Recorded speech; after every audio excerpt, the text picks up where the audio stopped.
here highlights a vital partnership that often operates behind the scenes but plays a decisive role in the success of every mission we undertake. Weather is not just a background condition for aviation, it is a determining factor. Every takeoff, landing, and every operation in the air is influenced by atmospheric conditions. This is where your agency's work becomes indispensable. Your expertise, precision, and dedication provides us with the critical data we rely on to make informed decisions. You enable us to plan confidently, respond proactively, and operate safely even in challenging and unpredictable conditions.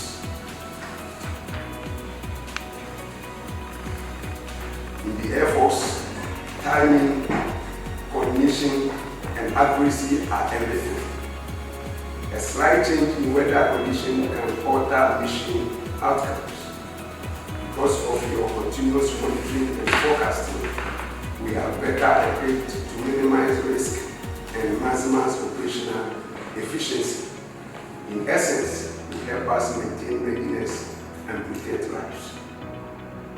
Beyond operation, your role also contributes to training, disaster response, and national security. Whether it is supporting humanitarian mission, coordinating emergency evacuations, or ensuring safe airspace management, the collaboration between meteorological services and Air Force is critical. Today, your visit is more than just exchange of ideas. It's an opportunity to strengthen our partnership. By working together, sharing knowledge, and aligning our efforts, we can continue to improve forecasting accuracy, enhance operational planning, and build more resilient aviation system. As we have already visited our facility and engaged with our personnel, we hope you gain insight into how your work directly supports our mission. Likewise, we look forward to learn from your experts and exploring ways to deepen our collaboration. Today I'm going to talk about the Ghana Climate Atlas and what it means for you guys. As a meteorological agency, you've learned a lot about us. If it rains today and maybe the year before it didn't rain as much, we say it's climate change. But unfortunately, I have to disappoint you. In such short periods, it's not climate change. You can only observe climate change in excess of at least 30 years. That pattern should have been significantly different from what we have seen in 30 years. So if last year you didn't see the Hamatan like you were supposed to see it, and that hasn't been a consistent observation, then it is not climate change. It is just a one of what we call an outlier. However, we can build from that, and to be able to do that, we need to study the environment. And the changing climate also comes with its own hazards, which leads to droughts, floods, and in certain cases, between the end of July, September into October, where we have the minor rainy season. During these periods, we expect certain temperatures also. I'd like to take you a bit of a review as to what happened last year to position what I'm going to say into a certain context.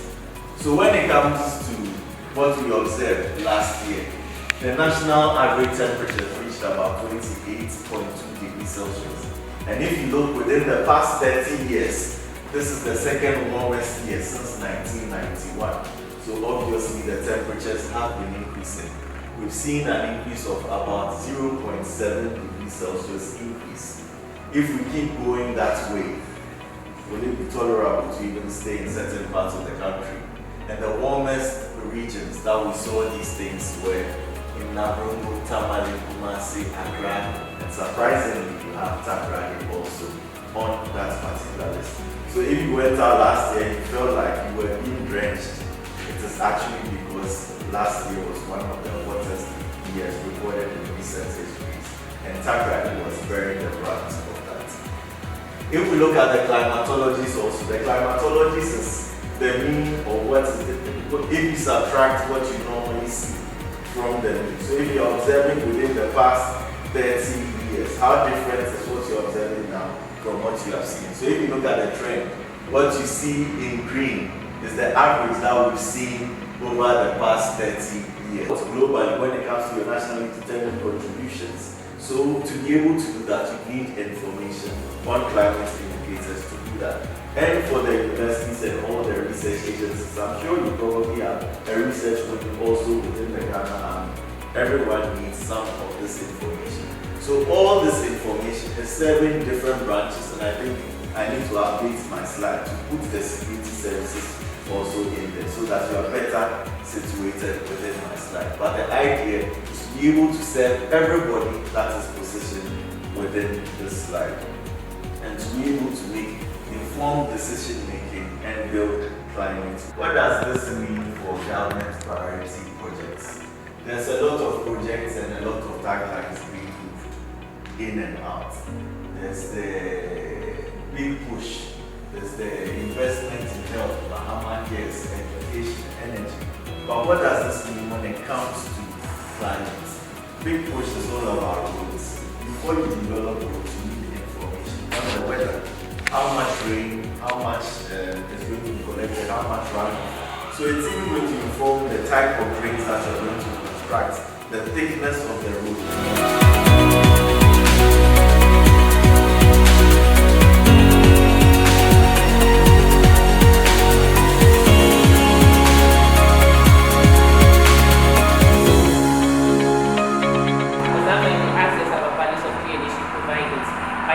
What they are getting is way different.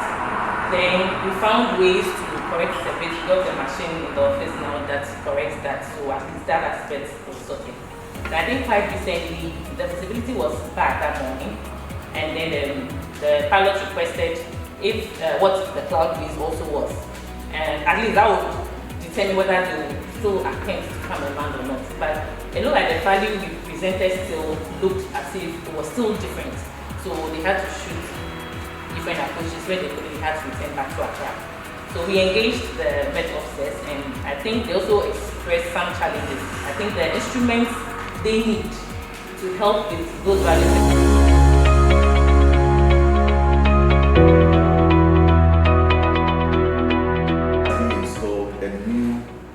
Automatic weather observation system which comes with the slow meter and everything, which is working fine as we speak.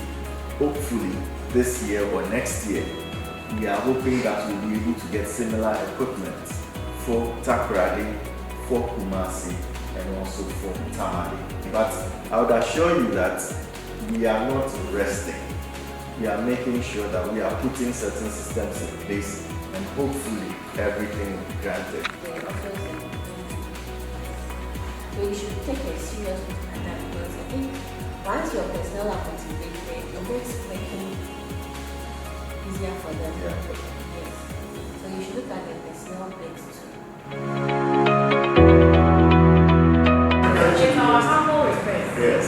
Because we are running an airfield that doesn't have any navigational aids.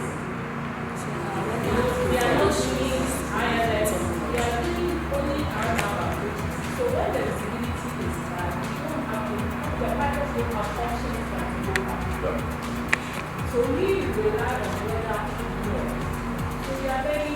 So for today's discussion, it has deepened our understanding on how climate patterns and variability directly influences our operational environment. From flight safety and route planning to infrastructure protection and overall mission readiness, the role of accurate meteorological information cannot be overemphasized. And as a base, we recognize the collaboration between operational units and meteorological services is not optional, but it is essential. Once again, we thank the Ghana Meteorological Agency for your dedication, professionalism, and continued partnership that you have had with us over the years. We remain committed to working closely with you in achieving our shared goals. To all participants, especially those that are